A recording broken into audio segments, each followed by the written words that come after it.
প্রথম পাঠ সামুয়েলের দ্বিতীয় গ্রন্থ 12 অধ্যায় 1 থেকে 7 পদ, 10 থেকে 17 পদ।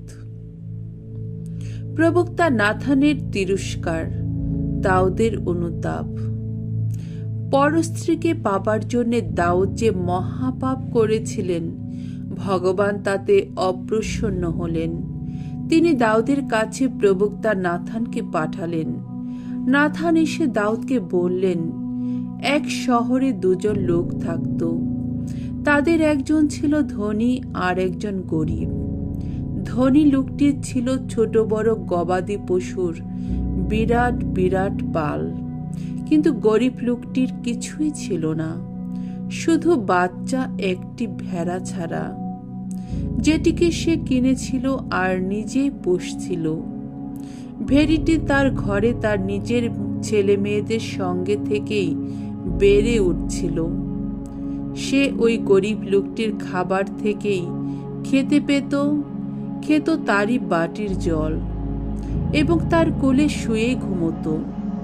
তার কাছে সে ছিল যেন মেয়েরই মতো। একদিন হলো কি, ওই ধনী লোকটির বাড়িতে এলো একজন পথিক। এই অতিথি যাত্রীর খাবার তৈরি করবার জন্যে ধনী লোকটি কিন্তু নিজের কোনো ভেড়া বা গরু নিতে চাইল না। সে তখন গরিব লোকটির সেই ভেড়িটিকে নিয়েই অতিথির খাবার তৈরি করল। ওই লোকটার উপর দাউদ তখন রেগে আগুন হয়ে নাথানকে বললেন, ভগবানের অস্তিত্বের দিব্যি দিয়ে বলছি আমি, ওই যে লোকটা যে অমন কাজ করেছে, মৃত্যুই তার যোগ্য শাস্তি। কোনো দয়ামায়া না দেখিয়ে সে যখন অমন কাজ করেছে, তখন ক্ষতিপূরণ হিসেবে তাকে ওই ভেড়ির 4 গুণ দাম দিতে হবে। নাথান তখন দাউদকে বললেন, কিন্তু সেই লোক তো আপনি নিজেই। ইসরায়েল জাতির ঈশ্বর ভগবান নিজেই এখন আপনাকে এই কথা বলছেন। তুমি আমাকে যখন অমনভাবে উপেক্ষা করেছ, হিত্তীয় উরিয়ের স্ত্রীকে নিজের স্ত্রী করবার জন্য তুমি যখন তাকে ঘরে এনেছ, তখন আজ থেকে তলোয়ার তোমার বংশের উপর থেকে আর কখনো সরবে না। ভগবান এই কথা বলেছেন, শুনে রাখো, আমি কিন্তু তোমার বংশের কাউকে দিয়েই তোমার অমঙ্গল ঘটাবো। তোমার যত পত্নীকে ধরে নিয়ে গিয়ে আমি তোমার চোখের সামনে অন্য একজনের হাতে তাদের তুলে দেব। সে প্রকাশ্য দেবালোকেই তাদের নিজের শয্যা সঙ্গিনী করবে। তুমি তো গোপনে গোপনে সবকিছু করেছ, আমি কিন্তু ওই যা ঘটাবো ইসরায়েলের সবার সামনে স্পষ্ট দিনের আলোতে তা ঘটাবো। তখন দাউদ নাথানকে বললেন, সত্যি আমি ভগবানের কাছে পাপ করেছি। উত্তরে নাথান বললেন, বেশ, ভগবান তাহলে আপনার পাপ মার্জনাই করেছেন, তাই আপনাকে মরতে হবে না। তবে ওই কাজটা করে আপনি যখন ভগবানের প্রতি নিতান্তই অবহেলা দেখিয়েছেন, তখন আপনার এই যে শিশুটি জন্মেছে, তাকে মরতেই হবে। এরপর নাথান নিজের ঘরে ফিরে গেলেন।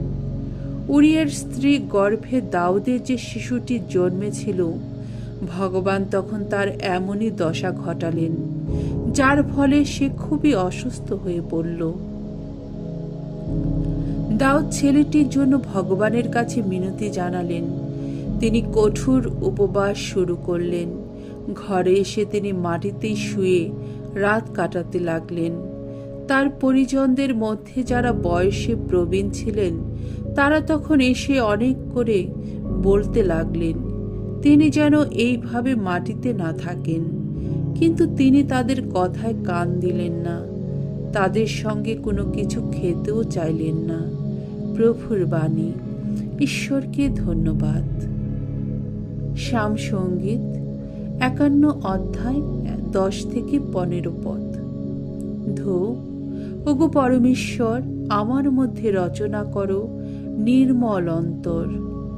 ওগো ঈশ্বর, আমার মধ্যে রচনা করো নির্মল অন্তর। এখন এক সুদৃঢ় প্রাণ বক্ষে আমার নতুন করে জাগিয়ে তোলো তুমি। ওগো, তোমার সামনে থেকে আমায় তুমি ঠেলে দিও না দূরে, অন্তর থেকে ফিরিয়ে নিও না তোমার পূর্ণ প্রেরণা।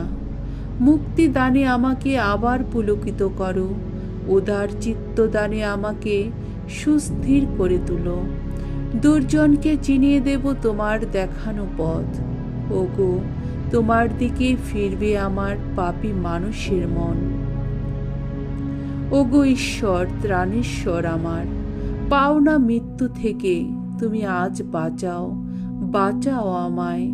আমার কণ্ঠ গাইবে তখন কি ধর্মময় তুমি। হে প্রভু, এখন অবারিত করো আমার ওষ্ঠাধর, আমার মুখ গেয়ে উঠুক তোমার শ্রুতিগান। বাণী বন্দনা। জয় জয় প্রভুর জয়। পরমেশ্বর জগৎকে এত ভালোবেসেছেন যে তার আপন পুত্রকে তিনি দান করেছেন। তার প্রতি যারা বিশ্বাসী তারাই সকলে যেন শাশ্বত জীবন লাভ করে। জয় জয় প্রভুর জয়। মঙ্গল সমাচার। মার্গরচিত মঙ্গল সমাচার 4 অধ্যায় 35 থেকে 41 পদ। যিশুর আশ্চর্য ক্ষমতা দেখে শিষ্যেরা বুঝতে পারলেন যে যিশু সাধারণ কেউ নন। একদিন যিশু অনেকক্ষণ ধরে লোকদের উপদেশ দিলেন। সন্ধ্যা হলে তিনি তার শিষ্যদের বললেন, চলো এবার আমরা সাগরের ওপারে যাই। তাই লোকদের ছেড়ে শিষ্যেরা যে নৌকোয় যিশু এতক্ষণ ঘুমোচ্ছিলেন, আরো কয়েকটি নৌকো তার সঙ্গে সঙ্গে চলল। তখন হঠাৎ প্রচণ্ড ঘূর্ণিঝড় উঠল, আর ঢেউ এমনভাবে নৌকোর ওপর আছড়ে পড়তে লাগলো যে তা জলে ভরে যাবার উপক্রম হলো। যিশু কিন্তু পেছনের দিকে নৌকোর গদিটার ওপর মাথা রেখে তখন ঘুমোচ্ছিলেন। শিষ্যেরা তাকে জাগিয়ে তুলে বললেন, গুরু, আমরা যে মরতে বসেছি, ব্যাপারটা কি আপনার কাছে কিছুই নয়? তিনি তখন জেগে উঠে বাতাসকে ধমক দিলেন। সাগরকে তিনি বললেন, শান্ত হও, স্থির হও। সঙ্গে সঙ্গে বাতাস থেমে গেল। চারিদিকে নেমে এলো এক গভীর স্তব্ধতা। যিশু তখন শিষ্যদের বললেন, এত ভয় কিসের? এখনো কি তোমাদের মধ্যে বিশ্বাস জাগেনি? তাদের মন এক আশ্চর্য ভীতিতে ভরে উঠল। তারা নিজেদের মধ্যে বলাবলি করতে লাগলেন, তাহলে ইনি কে? বাতাস আর সাগরও যে দেখছি এর কথা শুনে। প্রভুর মঙ্গলময় বাণী। খ্রিস্ট প্রভু তোমার প্রশংসা হোক।